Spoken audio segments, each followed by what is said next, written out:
Jazzcast Pros. Good afternoon, my graceful grinders. This is your girl, Dr. Pamala Brown-Grinion, President and CEO of Totally Unique Educational Consultants, and welcome to episode, 16 of the Grace and Grind podcast. And today I have one of my good friends. I call her my twin. Her name is Mone Barkley, and she is going to be talking with us today about multitasking and getting it all done as a single mother, because you have to.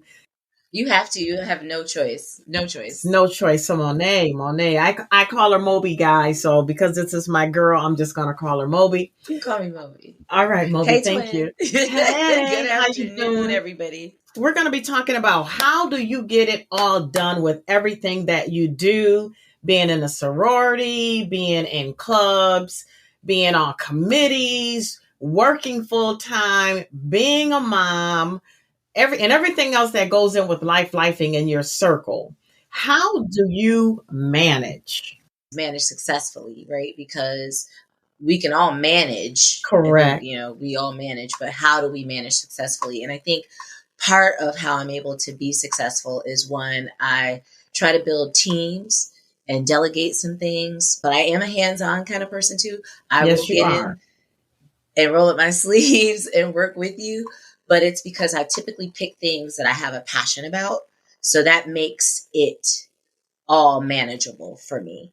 Some of the strategies that I invoke really are around chunking my time. I put everything on my calendar. There is nothing that's not on my calendar. If it's not on my calendar, it's not going to happen, and it didn't happen. Like, this is on my calendar. Like, I had to put it in for 11 o'clock or 12 o'clock and say, this is what we're doing, or 11 o'clock, to make sure that I showed up, because I could have been doing 50 other things, because there's always something else to do when you are in positions of leadership and you are a single mom, because then you have a teenager. I have a 16-year-old that likes to tell me at the last minute that he wants to do X, Y, and Z. And so I told him he's going to have to get on my calendar nowadays too. But of course he doesn't listen.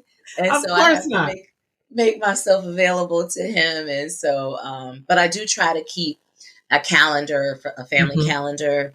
I keep everything in my Google calendar, just anything that comes through. And Google is very helpful too, in that it has some systems to put things on your calendar. Yes, I absolutely love it. I heard someone say one time, if you want to get something done, get somebody busy to do it.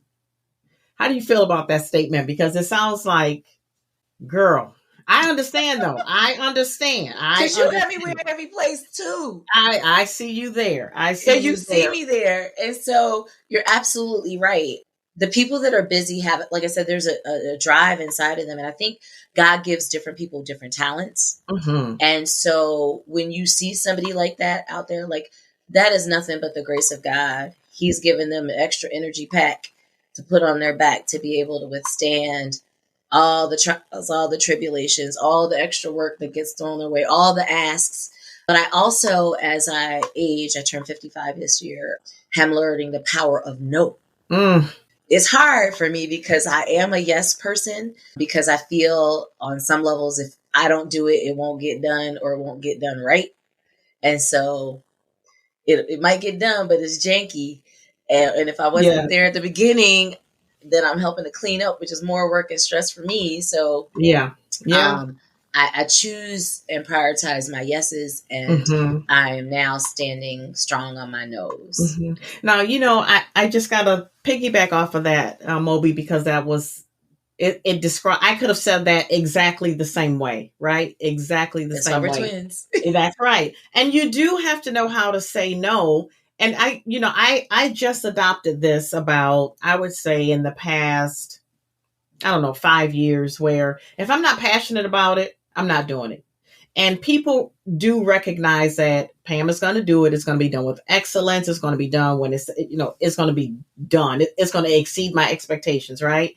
And so people come to me like they come to you all the time. Can you? And, at one point in my life, I was burnt out, and it wasn't for my stuff. Like, my stuff wasn't even a tenth. And I was like, what are you doing? So I pulled back and I got off some stuff and I said, I can't, I didn't have the capacity. So instead of saying no to people, this is what I say. I'm sorry. I just don't have the capacity for that right now. And either they get it or they don't. And the other thing that you can add to, I think you can add to that, and I've done it, it's like, not this time, but please keep me in mind the next time you're doing something similar to this. Wonderful. I'm going to add that. Yes. And it really works because maybe you're not available for this thing, but you are available the next time. So please don't exclude me, because I do see the value in what you're doing. I just have other things that are a priority right now. And on the flip side of that, there was a recent situation where I said yes to something and I was not prepared to say yes, but I didn't want to let them down. Mm-hmm. And I knew I shouldn't have said yes. Mm-hmm. And it wasn't my best. Like, I was able to fix it, but in the moment, it was not my best, because I really shouldn't have done it. I shouldn't have taken something that normally is a day and a half and said yes to something that got turned into an hour and a half. Because you just can't do that. I didn't know that it was going to be an hour and a half. I thought it was going to be 3 hours. And then it was like, oh, it's an hour and a half. And then I'm trying to do it. And it really wasn't my standard. And I felt embarrassed. Yeah, so. I understand that, because you only have so much, right, that you can give. You only have so much. And you know what I realized also is that when I tell people that, like when I give them a gentle decline in their request, they don't like it because they're surprised, because they're used to getting, okay, yes, when and how, and okay, what, and when I say, I'm sorry, I don't have the capacity for that right now, I'm going to start adding what you said to it as well. But keep me in mind for next time, right? Just, I can't right now. I found that people figure out their stuff. All this time I was thinking, if I don't do it, it won't get done. People figure it out. They do. And it may not be exactly how you wanted it to be, but it was what they wanted. And that's okay too. That is so okay. That is okay. Summing up, you said that you have to kind of be strategic. You have to have a calendar. You have to delegate. You have to have systems in place. I love all of that.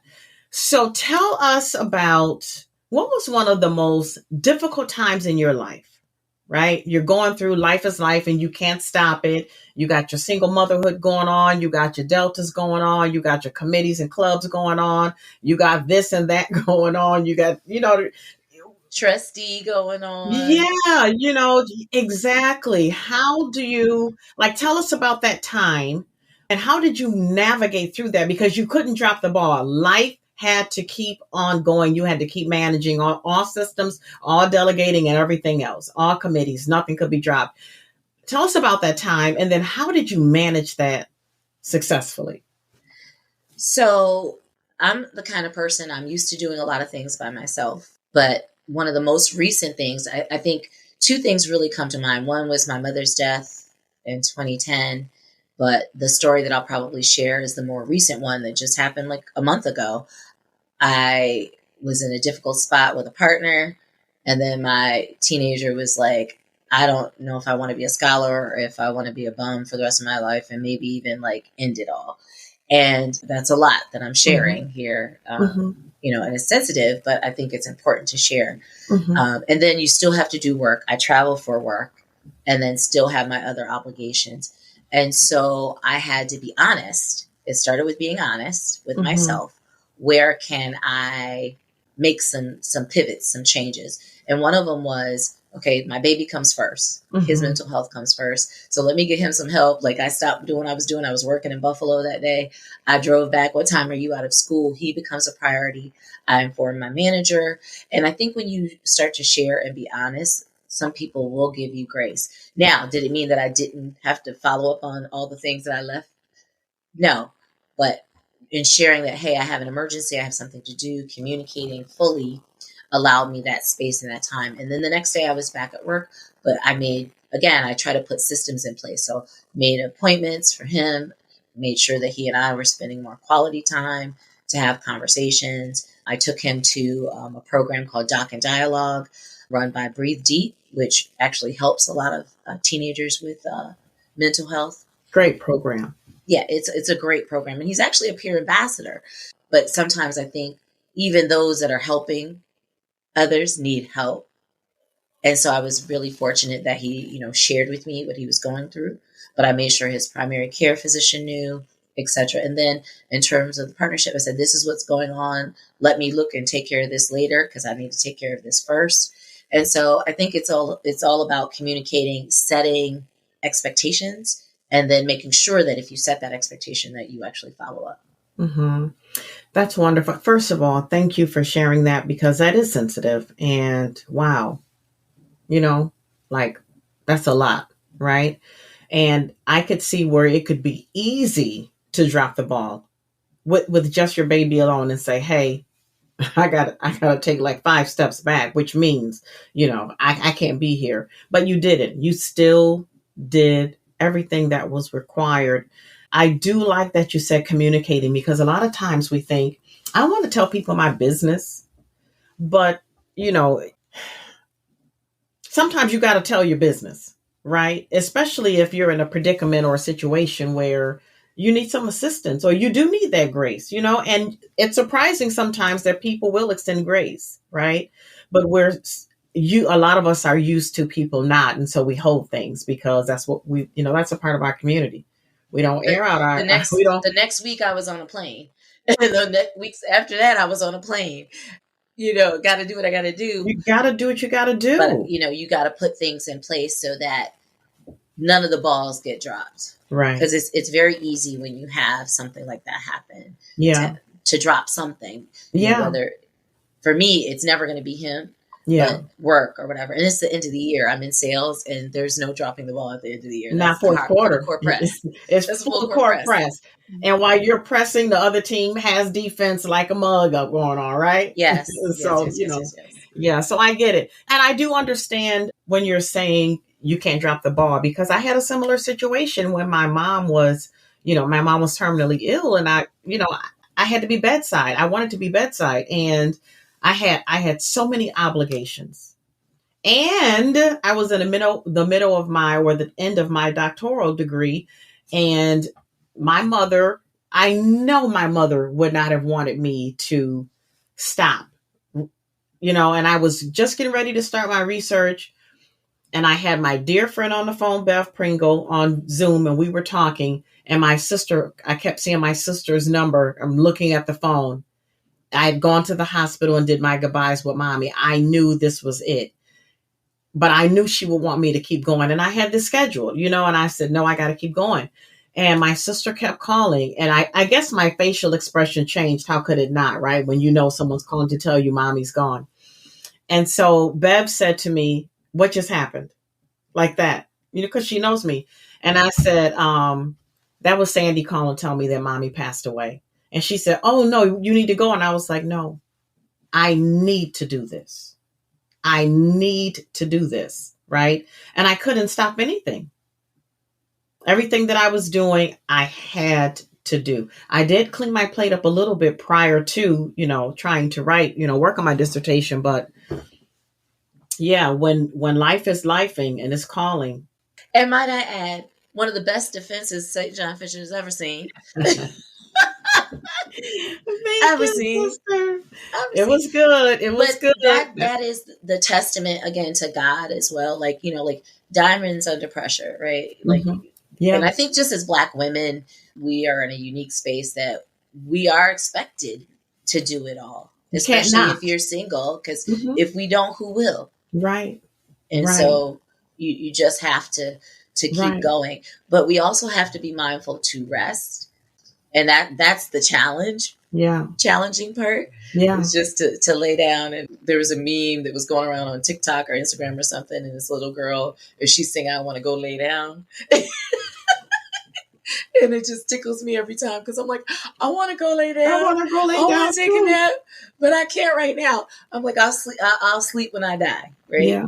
Yeah. As the saying. So. Yeah. Because stuff has to get done. Right. Yeah. And I really believe that I was put here to make, a small dent. I can't change the world, but I definitely want to leave the world a little better than I found it. If it's in my purview, if it's under my control. So when you're feeling overwhelmed when you're in these situations, I know with me, I have a lot of emotions that stir, that just kind of can take me out because it feels like a python literally is wrapped around my body and I can't move, I can't think, I can't do. And it's so much, I don't know what to do first. And so sometimes I stand still. I just stop, which is not good because sometimes the stops are way too long. But it's happening so rapidly and in quick successions, and it's like, what do I do? What do I do? What do I do? And my emotions become really overwhelmed. How do you handle your emotions when you're in this type of, you can't drop anything? You want to drop everything, but you know that you can't. How do you handle your emotions? And so I handle my emotions better than I used to. Again, like I'm a suppressor. I would push it all down. Now I will talk to those that are what I would consider my confidants and a therapist. Mm-hmm. I will pray, like, I might go to church. I might not go to church, but in seasons where it's really, really crazy, I know that I need to talk to God and I need to hear some praise and worship music. Like my music selections change, right? Like, just not that I'm not playing that anyway, because I sing on the gospel choir too, but I'm playing those things. But I notice that I increase the things that make me feel better, that make me feel good. And I try to decrease those that I know, give me anxiety or, make me want to choke somebody out. So it's the prayer, it's the music, it's the talking to the friends, it's talking to the therapist. It's doing those things that I find pleasure in, like if you got a to-do list, do the things that are going to give you that quick, I was successful, I was triumphant, to give you the momentum to keep doing the things that may be more difficult. And then if you need to, go ahead and dance it out, scream it out, cuss it out. If you need to, right? I was having one of those moments yesterday and I called my little sister, Winnie, and I said, "Hey, Winona, I always got a nickname. If I love you, you got a nickname. Okay. If you don't have one, it doesn't mean I don't love you. It just means it hasn't come to me yet." Right. So anyways, just that little disclaimer, because people be like, they're going to call you. Yeah, right. So I just relax. So I called Winona and I was like, "Hey," we were just talking and she said to me, I said to her, "Yeah, I feel like I can work a little harder though," because she was saying she was proud of me or whatever. And I was like, "Yeah, I feel like I could work a little harder." And she was like, "No, you're being too hard on yourself." I was like, "No." I said, sometimes being talented in multiple things is a blessing and a curse. And boy. And I was explaining to her that sometimes when I said I'd be still, I'm still because I know I can figure it out and I can figure things out quickly. And so sometimes I pause longer than I should, right? But I recover quickly too. And, but I was still having a little bit of imposter syndrome because there were some reasons why I stopped, right? And so she just started to pour into me and say, no, like, how many people you've inspired? Do you know how far you've come? Just think about when you were on Portage Street to now and all the things that you pushed, that you wanted, and you made them happen. Like, no, you don't get to do that. Like, and then, nope. You don't, right? She said, no, you've grown, you've changed, you've done, you're doing. Like, no, the devil does not get to rain on your parade. And I was like, you know what? I really needed that dose of that. And I started thinking about one of my favorite sermons by Dr. Jasmine Scullark. And she was talking about David and Goliath and how sometimes you have to just encourage yourself and recall your past victories. And I was in a moment where I'm like, I teach this. So I told her, yeah, you just totally unique me. Thank you for that. Because that's what I would have said to someone, right? But anyways, the sermon was talking about David and Goliath and how David had to tell his brothers and the rest of the army and the captains of the army and Goliath the things that he knew he could do and what was inside of him. So if I could do that, I know I could take you. You know what I'm saying? Like you nothing. I killed the lion and the bear. I'm not scared of you. You know what I'm saying? Like you're nothing to me, right? And I think sometimes too, we have to, as Black women and as women as well, women in general. But like to your point earlier, we do have to do a little bit more. It's unfortunate, but those are just the facts. Sometimes because things are stacked against us so much, women in general, Black women in particular, things are stacked against us so much. Sometimes we start to believe them, even though we know they're not true, but that's imposter syndrome. That's what it is. Sometimes we have to dig down deep. And this is what I tell my little babies, into your ancestral, like you got to tap into your ancestral Black girl magic, right? And you have to pull it up and go deep into your roots and say, I know what I know because I know what's in me and who's in me. And then connect that with the divine. You know who you are because you're tapping into your ancestral Black girl magic, but you also know whose you are. And you're a goddaughter. Like I'm a goddaughter. You're a goddaughter, right? And so when you're able to do that and remind yourself of, when I can tell myself, Pam, you've overcome many years of sexual abuse, and look at you. You've overcome 2 traumatic divorces, but look at you. You fought through to get your dissertation while going through brain surgery, but look at you. But look at you and look at God.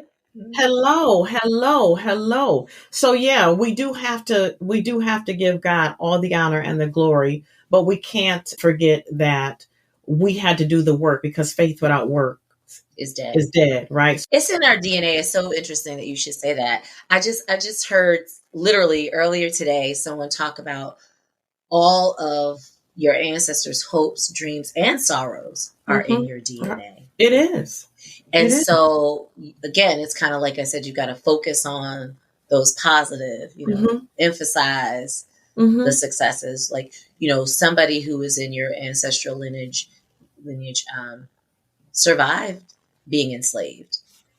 They survived the passage because people didn't, right? So there was something in them, even if they felt sorry, like, that, hey, I'm never going to see possibly my homeland again or my mother again, but I'm going to fight to live. And so that is really profound. I hadn't even thought of it that way. And so this is confirmation that's twice in the same day that I've heard that. And I think is definitely a type of magic. And, when we say magic, Stevie Wonder, when he sings that song, if it's magic, it really is just a euphemism for love. So if it's Black girl love, it's Black love. I love it. Love. Yeah. And that really, it may sound corny or quirky to some people, right? If you get it, you get it. If you don't, you don't, right? But I really, really, really, when I am in that when I tell you that was the thing that made me push through that doctoral degree, when I tell you I had to really think, I actually researched ancestors so I can call names, honey. Okay. Like I'm tapping into. And I got that off of this, one of my favorite little shows called Charmed, the 3 sister witches, and they would come and they would always, their ancestors would come. Yes, and then stand around. Right. And then in Black Panther, when he went to the tribal land and all of the Black Panther kings were there, you know what I'm saying? And they were just all there. And that was that ancestral Black magic that we're rooted to, if we want to be or not. We're rooted to that. You know what I'm saying? The kings and the queens, we're rooted to that. If we acknowledge that in ourselves or not, it's in us, right? You just gave me some more energy. Yeah, like for real. I mean, for real. And those are the things that when I'm in front of these babies and I'm teaching and I tell them that if you want to have royalty running through your bloods or not, it doesn't matter because it's there. Right. And so what you have to ask yourself is your behavior conducive to a descendant of a king or queen? Ooh. And then you answer that question. Right. And if it's not, you fix it. And if it is, you make it better. That's either way you're growing. Right. Yes. Period. Right. And that would eliminate, a lot of stuff. If we just get our head on straight, we would be able to multitask better. As I said, just having this conversation and thinking about, like great grandma, grandma, and so on and so forth. It just gave me a boost, right? Like my little shoulders, like like what? Okay. Tap on them. Yes, like for real. And I think if we can really get our little Black babies to understand that, and some women too, some grown women too, to just pick it up, pick it up. Yeah, I think everybody needs a theme song too. Like, like I have theme songs for certain things that I need to get done that encourage me. Like I said, some is gospel, some is not, Girl, sing me one. Which one? Living My Life Like I'm Golden by Living My Life Like I'm Golden. Taking Back My Freedom. Yeah. So like that kind of stuff. Or I'm a diva. I'm a diva. Yeah, I love it. I love it. I love it. Have a theme song. Like you're in a movie. This is your movie. Have a theme song to help you get it all done, all the multitasking, and play it while you're in the house cleaning. Remember, there was a thing about cleaning with music on a Saturday morning with WDKX to be able to get it done. And it's a thing. People aren't listening to the radio like that because to get Spotify, this and the other, so they might only listen to it in the car. But there was something about turning on that music on Saturday morning to get things done. Yeah, but not any music. Yeah. It had to be WDKX. It was. You jamming. You're jamming and you know it. Listen. Okay? How can you not clean that kitchen? Listen, Jamaica funk. That's what it is. Exactly. So silly. Right? No, but for real, and you call somebody and say, you listening to DKX? So they jamming right now, right? Andre, you can cut us a check. We hadn't planned to say that at all. We didn't, but listen, okay, promo, okay. Going back to what your original questions were about, what skills and strategies do I invoke? But that like I said, that's definitely one of them. So yeah, I love that. And it's talking, like I said, talking. So look at this is to me a conversation, right? Like yeah, absolutely. You're asking me questions, but I had no idea, and this is a conversation. It's girlfriends talking, and there's just something about that sister girl magic and surrounding yourself with positive women. And don't forget to check on your strong friends, right? But yeah, surrounding yourself with people that are like-minded, that want to do like-minded things, that want to see you win, that want to win. I think that's also very helpful and helps me to be able to keep going. Yes. And that check on your strong friends, yes, because sometimes we want to be weak and sometimes we are. Extend us the grace to be weak when we need to be, because it's difficult being a pillar of strength. I just text somebody that this morning. I just text somebody that. Thank you. I'm telling you, this is all confirmation. This conversation, like this is how you know it's God's work. Because it is. Boom, boom. Yeah. Like lining up. For real. I just text somebody that. Thank you for sharpening my iron, because it's so difficult to always be in a room and people pulling from your brain. Listen, I'm not an expert in anything. I mean, I'm not an expert in everything, right? I'm an expert in what I know, but people expect you to be an expert in everything. I'm like, listen. That's true. Like my one friend, you understand? Like, they call you all the time because you always answer and you always have an answer. She's like, don't pick up. But I was like, I could, I like, can't not pick up. You can't do it. Right. But it's also great to have people in my village, people like you, that's just a phone call, text, or a doorbell away. Right next door. Come on over. Right next door. A doorbell away to help get it all done. Like, like when I was out of town, I was like, can you go take my son to school? Because he done overslept. Right. No, like when my sister cousin walked in your house thinking it was my house and going, Pammy. It's like, oh, wow. Thank you so much for being here, Moby. Absolutely. I really appreciate you. Hopefully, people get something out of this, because I actually did. If nothing else, I got something out of this chat. It was good. It was good. So just summarize the things that you said for us that we need to do. So, like I said, I think one is to prioritize. You really have to prioritize. And then you have to strategize based on your priorities. So you have to be able to know when to delegate, when to do it yourself. Chunk your calendar. Even my work calendar is chunked.